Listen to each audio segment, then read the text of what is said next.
Бичлэгээ эхлэхээс өмнө лайк болон subscribe дараарай.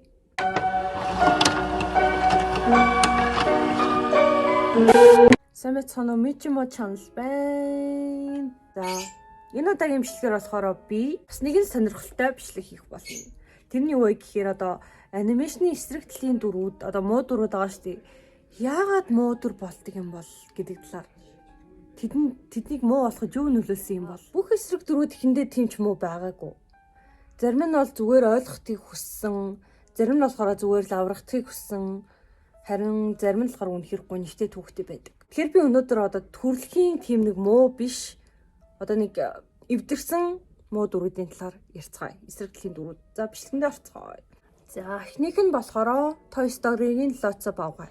Lotso бол Toy Story-гийн хамгийн муу дүр боловч хамгийн бас өрөвдөлтэй дүр нь. Яагаад вэ гэхээр тэр бол хаягдсан тоглоом. Lotso бол DC охины хамгийн хайртай тоглоом байсан ч нэгэн өдөр мартчихдаг. Тэгээд гэртээ буцаж ирээд өөрийг нь яг ижил шин тоглоомоор сольсон байхыг хараад тэрээр маш их шархалдаг. Тэр мөчөөс эхлээд Lotso нэг л зүйлийг ойлгосон. Хүмүүс тоглоомыг юусоо хайрладаггүй. Харин тэдний зүгээр л оролдог юм байна гэдгийг тэр ойлгосон. Тэр үеэс л тэрээр бүх итгэлээ алдаж ажмаар багаар өөрчлөгдөж эхэлдэг. Үди түүнийг аварсан хэдий ч үүнд одоо ямар ч тийм итгэл гэх зүйл байгаагүй. Тэглэж тэр өөрийгөө ингээд аврахыг хүсээгүй. Гэтэ мэдээж хэрэг Lotso ганцаараа байгаагүй. Big Baby болон Chuckles хоёртой хамт хаягддаг. Chuckles нь болохоор одоо нялайлагч гэмээ ингээд тоглоом байдаг. Харин Big Baby нь болохоор арай нэг тийм том хүүхдэн тоглоом байдаг шүү дээ. Тийм тоглоом байдаг. Big Baby нь болохоор нөгөө Lotso-г дагаж яваад идэв штэ. Гэтэ Big Baby яг ухаарч өөрчлөгддөг.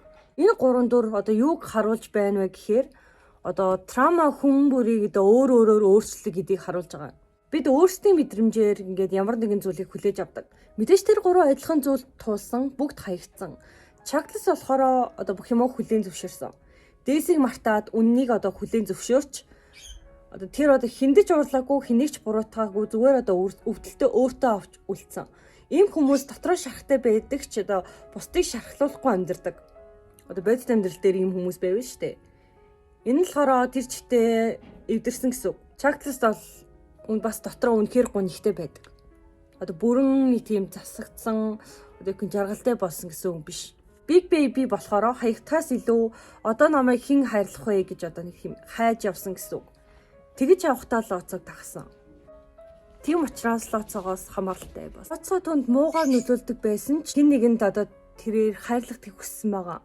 Тэгээд одоо нэг хайрлаж байгаа ганцаардгүй мэдрэмж авч байгаа учраас Big Baby Lotso-гоос холдож чаддаггүйсэн гэсэн үг. Бодит амьдрал дээр энэ болохоор ингээд toxic relationship-с ингээд гарч чаддаггүй хүмүүстэй адилхан гэсэн үг.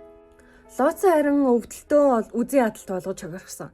Тэрээр одоо Daisy-г өөрийг нь орлуулахыг хараад хэрвээ тэр надад ингэж хандж байгаа бол одоо бус хүмүүс ч гэсэн адилхан гэж одоо хүлээж авч байгаа нь. Яг тэр бодлороо ингээд өөртөө ингээд итгэж байгаа байхгүй. За хүмүүс угаасаа муухай бүгдээрээ юм адилхан, бүгдийг ингэж адилхан орлуулдаг гэж итгэж эхэлсэн байгаа байхгүй юу? Тиймээс одоо тэр дахин шархалахгүй гэж шийдэж бусдыг өөрөө ингээд өвтгөж эхэлсэн байгаа. Өөрөөр хэлбэл одоо тэр нэг юм одоо хүүхдийн нэг цэцэрлэг шиг газар нь байгаа шүү дээ. Тэр газар ингээд яг л ингээд бус хүүхдүүдийг нэг тийм одоо орлуулагдмал гэж ханддаг байхгүй юу? Тэр одоо бүх тоглоомуудаа надад чам шиг тоглоом одоо энэ дэлхий дээр сая байгаа чи цор ганц биш, онцгой биш гэдгийг ингээд одоо бусдад бүгдээрэнд ингээд тэгэж ханддаг байхгүй юу? Тэр өөрөө ингээд ахиж шалгуунд бол бусдыг ингээд шархлуулна одоо тийм шалтгаантай. Бодит амьдрал дээр хүн өөрийг ингээд шархлуулсан зүйлтэйгээ баг-багаар одоо адилхан болдогтэй яг адилхан байгаа юм. Ижил шархтай хүмүүс угаасаа ижил болдгоо. Нэг нь хүтэн болно, нэг нь хамааралтай болно, харин нэг нь дурсамжтайгаа үлдэнэ. Яг би гэхгүй. За одоо дараагийнх нь болохоор Kung Fu Pandaгийн Tailong. Kung Fu Pandaгийн Tailong нь болохоор одоо Shibuгийн өргөмөл хүү бөгөөд түүнд өргөлж одоо байнга нэг зүйл ингээд хилдэг байсан заяо. Чи нэг л өдөр луугийн дэчин болно гэж ингээд үргэлж одоо бэлтгэлээ шахаж ингээд байнга ингээд бэлтгэдэг байсан заяо. Shibu ингээд Tailong-ыг одоо өөрийн хүүшгээ өсгсөн ч гэсэндээ түүнтэй яг нэг юм project чиг одоо нэг тийм төсөл маягийн зүйл шиг ингээд ханддаг байсан заяо. Чи ингээд одоо нэг бэлтгэл тийм ингээд чи хамгийн мундаг найх хэвээр чи нэг л өдөр луугийн дайчин болно. Чи энэ бүхэнд ингээд бэлдэж байгаа маягаар ингээд ханддаг байсан байгаа байхгүй юу? Тэр ихнээсээ л ингээд Tailong-д ингээд нэг л зүйл суулгасан заяо. Одоо миний хэлдгээр чи агуун болон чи луугийн дайчин болно гэд. Өөрөөр хэлбэл чи байгаагаараа үн цэнтэй биш харин байж болох зүйлээрээ үн цэнтэй гэдэг зүйлийг харуулж байгаа байхгүй юу? Тайланг болохоор үүнийг юу гэж ойлгосон бэ гэхээр би хангалттай байхын тулд улам их хичээх ёстой гэж ойлгосон байгаа байхгүй юу? Тэрээр амьдралынхаа туршид илүү байхын тулд бэлтгэгдсэн. Харин өөгүй түүнийг луугийн дайшин биш болохыг хэлэх үе тайланг ингээ дотроо хагардаг. Яагаад тэгэхээр тэр бүх насаараа үүний төлөө бэлдэж одоо үүний л төлөө одоо гоё нь гол зорилго нь ингээд болгоцсон байсан. Шифу тайлангийг яг муу хүн болгосон нэг юм биш. Харин тэрээр хайрлахын оронд боловсруулах гэж оролцсон. Тийм учраас тайланг өөрийгөө хангалттай биш гэж бодсоор л байсан. Бүр эцсийн мөгч хүртлээ. Одоо Шифугийн хайр нь одоо нөхцөлтэй байсан байхгүй юу? Одоо илүү их сайжруулж хичээвэл илүү хайрлагдана гэдэг нэг тийм өгөх авах маягийн нэг тийм хайр байгаа даа байхгүй нөхцөлтэй. Чи илүү байж аж би чамайг хайрлна. Чи илүү сайжирч аж би чамайг хайрлах чадна гэдэгтэй адилхан байхгүй юу? Чи илүү дээр одоо байгаагаар нь хүлээж авдаггүй байсан байгаа. Энэ ялгаатай байдал нь одоо фото хийсэн тулаанаар харагддаг. Тэрээр ингээд тайлан бичээс байдаг шин шарангийн тэр ингээд тусгал дээр ингээд өөрийгөө хараад энд юу ч алга гэж хэлдэг штеп. Учир нь тайланг онцгой зүйл нь өөрийн чинь дотор байдаг гэж ойлгоогүй дээ биш. Харин тэр үнэндээ өөрийн чадвараасаа илүү үн цэнтэй зүйлийг харж чадгаа болсон байд. Түүнийг өөрийгөө үнэлэх үнэлэмж нь зөвхөн ур чадвар авьяас гэх зүйл дээр ингээд тогтож байдаг. Өөрийгөө ингээд авьяасаараа би ингээд илүү лаг гэдэг юмараа зөвхөн өөрийгөө үнэлж байгаа хгүй яг хин гэдгээр биш.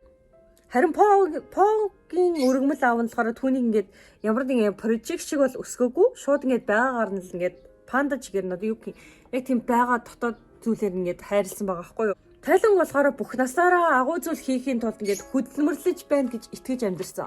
Гэтэл одоо яг өөрийгөө яг батлах тэр бүх зүйлийн төлөө ингээд хөдөлмөрлсөний учир шалтгаан тэгээ өөрийгөө яг батлах цаг үе ирэхэд одоо өөгүй хэлдэг шээ чи луугийн дайчин бишээ гэд тэр үедээ одоо өөрийгөө тэгж мэдэрсэн байхгүй. Би энэ бүх зүйлийн тулд хэдэн жил одоо бэлтгэсэн бэлээ. Тэгээд өөрийгөө амар хангалтгүй байдлаар мэдэрч эхэлж байгаа байхгүй юу. Тэр үед ч гэсэн ингээд Шифу одоо тайлангийг тэгж чахаад бэлтгэснээрээ одоо ямар хүн өсөж байгаа ч гэсэн анзаараагүй. Одоо өөрийнх нь хайр нь арай айгу буруу маягаар харилсан байгаа байхгүй юу. Энэ нь одоо ойлгомжтой мэт боловч өөр өнцгөр харахад үнэхээр гонигтай явдал. Тайлангийн мэдэрсэн зүйл нь бол хайр биш одоо дарамт болж хуурсан байгаа. За энийг бараг part 1 бичлэг болгоод оруулчих. Би ингээд итгэвтэй байхын тулд шууд одоо бичлэгээ гайгүй хийх гээд байгаа байхгүй юу. Урт бичлэг хийн гэвэл жоохон удаан цаг орох ах. Гэхдээ ер нь бол итгэвтэй байсан илүү гоё баг. Тэгээд part 2-ыг утгагүй хийх бах. Бай бай.